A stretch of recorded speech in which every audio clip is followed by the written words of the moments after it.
આજે આપણે 19ની વિભાજ્યતાની ચાવી જોવાના છે. તો લખીએ 19ની વિભાજ્યતાની ચાવી. બરાબર છે.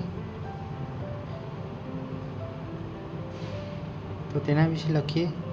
જો કોઈ સંખ્યાના એકમના અંકને 2 વડે ગુણી મળતી સંખ્યાને બાકીની સંખ્યામાં ઉમેરવાથી બનતી સંખ્યાનો તફાવત 0 અથવા 19ના ગુણાંકમાં હોય તો તે સંખ્યાને 19 વડે વિભાજિત કરી શકાય છે.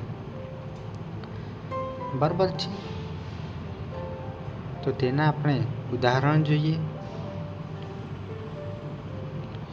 456 જેમાં છેલ્લો અંક